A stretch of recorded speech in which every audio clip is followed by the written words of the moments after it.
naik bis ini pulang dari Dumon, absen. Oh, oke, Terus absen di itu kan, penjara. habis itu kan aku kemarin kan ke KJRI. Terus? Itu ngurusin itu kan uang itu belum dikasih itu sama agent itu kan. Terus habis itu dia agentnya itu minta di Dumon itu disuruh ngambil sekalian kamu ngambil paspor sama itu sapencing gitu. Habis Terus? itu aku di Dumon itu dia ngomongnya nggak bisa hari ini harus nunggu telepon. Terus kemarin aja aku denger itu di Dumon itu mau beliin tiket kemarin itu. Terus Terus? sekarang ini aku absen sekarang ini hari ini kan nggak ada panggilan aku mau dibeliin tiket tanggal berapa kan nggak ada omongan ini sekarang. Terus? Habis itu agentnya tadi agent suruh Suaramu mati-mati, Mbak. mau ngambil paspor gitu katanya nggak bisa ya. Kenapa? Mas ini soalnya Miss. Terus gimana? Terus habis itu sekarang itu agentnya tuh nunggu aku di di Kundong exit A mau dilebarkan gitu loh, gajinya kan belum dikasih kan. Ya udah, itu agentmu bagus loh, bantu kamu ke labor loh. Lah ini yang lucu ya Mbak ya, lucu ya Mbak ya. Sebentar, kamu kan dituduh mencuri sampai kamu masuk penjara nih, bener nggak? Dan kamu belum dikasih sampai sekarang, bener nggak?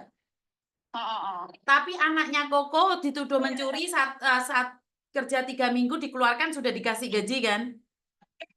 Enggak begitu benar gimana?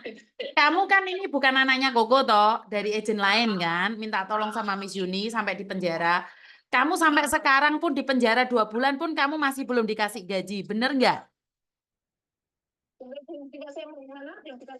Kamu belum dikasih gaji dan tiket kan? Jadi nggak begitu dengar. Kamu kan anak lain nih, kan minta tolong sama saya. Sampai kamu di penjara 2 bulan. Dan sampai detik ini, kamu pun belum dikasih gaji plus tiket. Benar atau tidak? Iya, belum dikasih, iya. Sementara Koko Thomas ada anak yang majikannya menuduh dia mencuri, sudah dikasih tiket dan gaji, walaupun sama-sama dilaporkan polisi. Benar nggak? Sama-sama dilaporkan polisi. Siapa itu, Miss? Ya itu yang pulang kemarin itu, jangan menyebut namanya. Kan gajinya sudah diberikan. Sudah diberikan anaknya si Mbak Endang ya? Markona, jangan nyebut nama ya, tak keplak kon kok yo. Aduh, arek iki ora nyambung nih. Males aku ngomong arek ora nyambung malah nesu-nesu kok. Nggak connect. Intinya adalah ini anak bukan dari agennya Koko Thomas, kebetulan di penjara, diproses dan kita membantu dan kita tampung dia di rumah kita. Terus kemarin juga ada salah satu kejadian anaknya Koko Thomas geontran-ontran jelas di intermini dan juga dituduh mencuri. Cuman bedanya di tempatnya Koko Thomas menjelaskan bahwa dia tetap harus meminta gajinya dan majikannya sudah memberikan. Tapi urusan pada polisi itu urusannya sendiri-sendiri. Jadi kalau masalah di polisi itu kan bukan di agen ya. Agen sudah menyampaikan sama majikannya bahwa kalau kamu nggak bayar nggak masalah, tapi pembantumu akan meleburkan kamu. Dan itu akan buang-buang waktu. Karena itu sebenarnya apakah jaminan masuk di Koko Thomas majikannya baik? Ya enggak dong. Enggak ada jaminan. Tapi kita bisa menjamin bahwa majikan itu taat pada peraturan. Itu yang paling penting. Yang paling penting adalah di tempatnya Koko Thomas itu taat pada peraturan yang ada. Jadi seperti kemarin kejadian kemarin itu kita taat kok sama peraturan, bukan kita takut karena kita di demo, diontran-ontran masa donyo, enggak. Karena dalam peraturan kita taat dengan peraturan. Begitu juga kalau orang masuk di kantornya Koko Thomas tidak taat peraturan, ya silahkan keluar.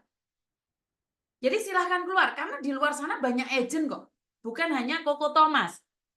Benar nggak? Jadi saya selalu mengatakan, kenapa? Apa alasannya kenapa kamu memilih Koko Thomas? Karena satu, Koko Thomas bisa bahasa Indonesia, dan kedua, dia bisa bahasa Cina. Banyak sekali orang yang sudah menikah dengan orang Hong Kong, itu malah lebih jahat loh saat dia jadi agent. Dengar sendiri kan banyak tadi yang kehilangan tiket pesawat. Walaupun dia bisa bahasa Indonesia, malah memanfaatkan orang sendiri. Sementara saya mendidik anak saya mendidik anak-anak saya selalu bilang, Lebih baik kita ditipu daripada kita menipu. Itu satu prinsip ya. Lebih baik dibohongi daripada kamu membohongi. Saya memang tidak mengizinkan anak-anak saya menipu. Saya memang tidak mengizinkan anak-anak saya mengambil keuntungan dari orang lain. Bisnis tetap, bisnis tetap. Bisnis adalah bisnis. Karena kalaupun tidak masuk di tempatnya Koko Thomas, kalian masih tetap kok harus ngikutin peraturan. Ya, cuman masalahnya Koko Thomas belum punya lisensi, itu yang diperdebatkan.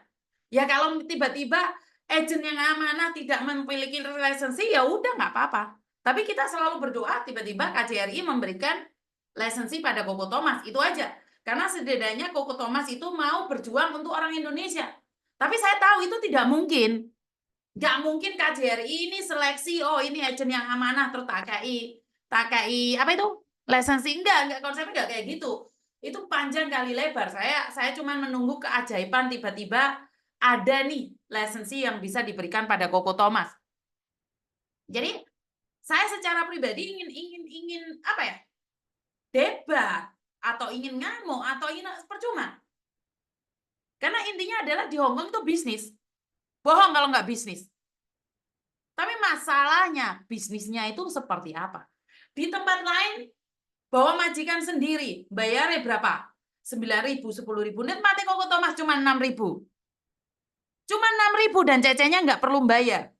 Bawa majikan sendiri. Kalau interminitan pulang Indonesia itu baru bayar 7.000. Ayo saya tantang dengan agent-agent lain.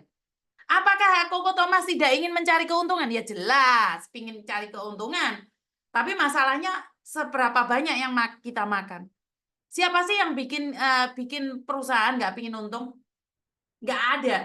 Tapi memang pada kenyataannya perusahaan Koko Thomas ambil keuntungan tapi tidak segila yang lainnya. Halo? Oh, Kenapa, Mbak? oke, saya dapat